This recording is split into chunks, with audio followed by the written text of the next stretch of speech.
Erick Thohir juga ingin menjawab kerisauan publik, kerisauan sepak bola atau pendukung sepak bola Indonesia, bahwasanya harus melakukan tindakan tegas.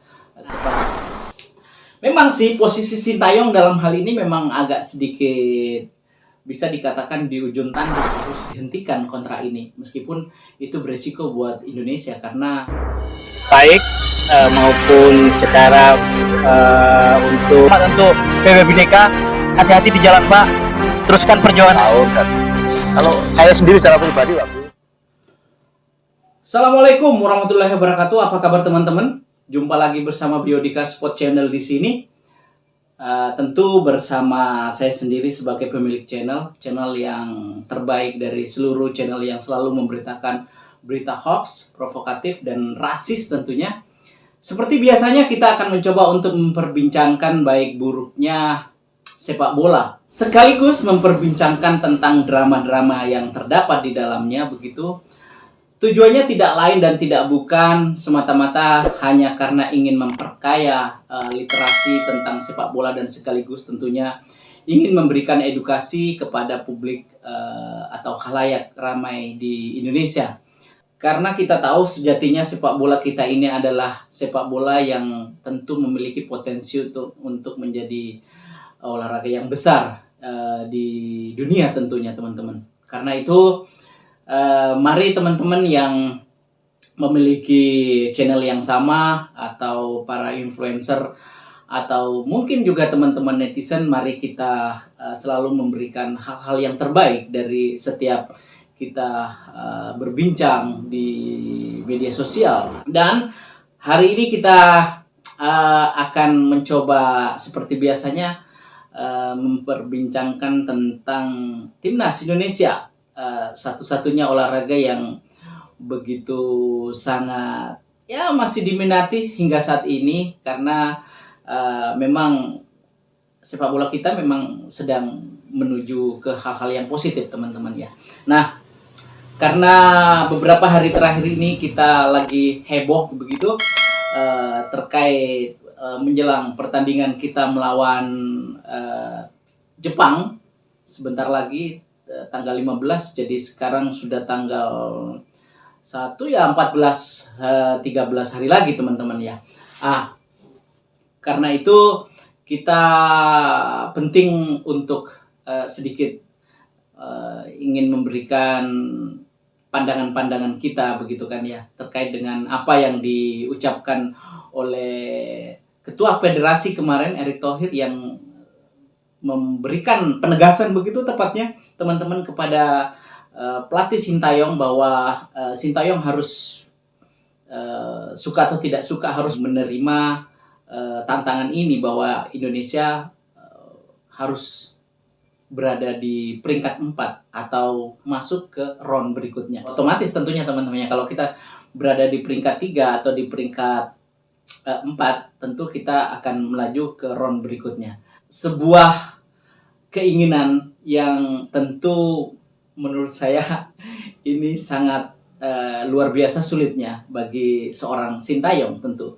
Karena bola panasnya sekarang ada di Sintayong teman-teman. Sementara Erick Thohir tentu ini juga kalimat ini sebetulnya adalah representasi dari publik sepak bola Indonesia. Karena selama ini publik sedikit agak merasa bahwa pertandingan Indonesia di akhir dari pertandingan kemarin sejak melawan Cina itu tidak terlalu mengesankan permainannya, bahkan harusnya ekspektasinya bisa memenangkan pertandingan, tapi justru disitulah kita dikalahkan oleh Cina. Pak Erick Thohir juga ingin menjawab kerisauan publik, kerisauan sepak bola atau pendukung sepak bola Indonesia, bahwasanya harus melakukan tindakan tegas kepada Sintayong dalam tanda kutip begitu, memberikan semacam tawaran atau bukan tawaran atau sebetulnya peringatan bahwasanya kita mesti harus memenangkan pertandingan ini apapun bentuknya, karena federasi dalam hal ini Erick Thohir sudah menuruti semua keinginan pelatih kepala Sintayong. Nah, seiring dengan itu semakin menarik karena apa yang diinginkan oleh Pak Erick Thohir justru disambut baik oleh Sintayong. Tentu ini menurut saya sebuah berita yang sangat menarik karena keinginan Pak Erick Thohir untuk maju ke round 4 begitu atau berada di peringkat 4 di grup 3 itu dijawab oleh Sintayong dengan tegas bahwasanya kami akan menerima apa yang diinginkan oleh ketua federasi begitu. Artinya Sintayong menerima tantangan itu. Nah, memang sih posisi Sintayong dalam hal ini memang agak sedikit bisa dikatakan di ujung tanduk ya. Kalau misalnya semakin hari suasana di timnas Indonesia tidak kemudian menjadi membaik, bisa jadi di Erick Thohir akan melakukan evaluasi yang lebih ekstrim begitu, dengan terpaksa harus dihentikan kontrak ini meskipun itu beresiko buat Indonesia karena kontrak itu kan dibayar hingga akhir dari masa baktinya begitu. Kalau misalnya diputus di tengah berarti sisanya juga itu menjadi rugi kita gitu. Tapi tentu sepak bola publik sepak bola tidak melihat itu.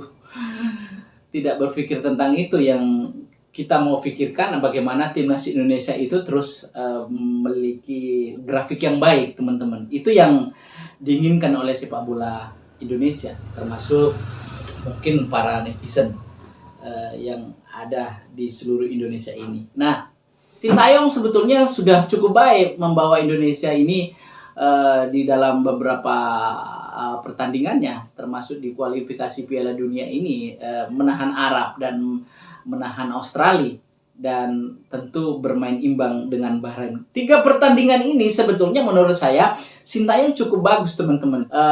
Seperti halnya ketika melawan Arab Saudi, lalu kemudian melawan Australia, begitu. Puji-pujian yang tiada henti-hentinya itu digaungkan terus-menerus oleh pendukung timnas Indonesia, seolah-olah oleh sebagian orang yang menganggap bahwa Sintayong ini memiliki buzzer, itu seolah-olah itu memang iya gitu kan. Tapi sebetulnya tidak, karena memang Sintayong bisa menunjukkan kinerja yang bagus sehingga apapun bentuk yang dilakukan oleh Sintayong di mata pendukung timnas Indonesia ya baik-baik aja. Nah, kalau misalnya ada yang mau mengusik, misalnya kemarin ada yang memasang spanduk, lalu kemudian ada salah satu pengamat begitu dan ada seorang politisi, pengamat dan politisi maupun salah satu mantan duta besar yang mencoba untuk mengusik, maka seluruh publik tanah air yang mendukung timnas Indonesia itu ramai-ramai membuli mereka gitu kan ya. Tidak berarti itu Sintayong memiliki buzzer.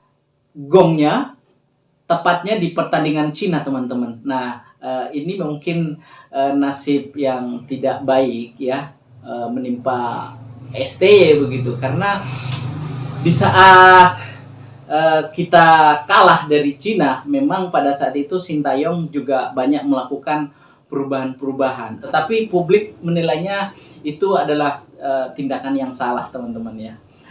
Tindakan yang salah karena Indonesia pada saat itu lagi kalah begitu ya, kalah 2-1. Jadi banyak sekali sorotan-sorotan terhadap Sintayong ketika saat itu. Nah, kemudian marak sudah cemoan bully-bulian terhadap Sintayong dan ada tagar-tagar khusus seperti itu yang mengatakan bahwa Sintayong harus out dari timnas Indonesia. Secara keseluruhan bagus gitu. Hanya saja ada hal-hal yang membuat dia tidak beruntung, teman-teman, sehingga publik sepak bola semakin meragukan kemampuannya begitu. Nah, sehingga suka atau tidak suka juga akhirnya federasi juga turun tangan, dan hasilnya seperti yang sudah kita ketahui bahwasanya federasi menargetkan kita harus berada di posisi keempat dan disambut baik oleh Sintayong, teman-teman. Ini menarik. Nah, kalau seandainya nanti Sintayong mampu, dan ini sebetulnya saya katakan sangat berat karena melawan Jepang itu bukanlah sesuatu yang mudah, teman-teman. Tapi kabarnya juga pemain Jepang yang main di Liga Belanda itu juga sedang cedera begitu.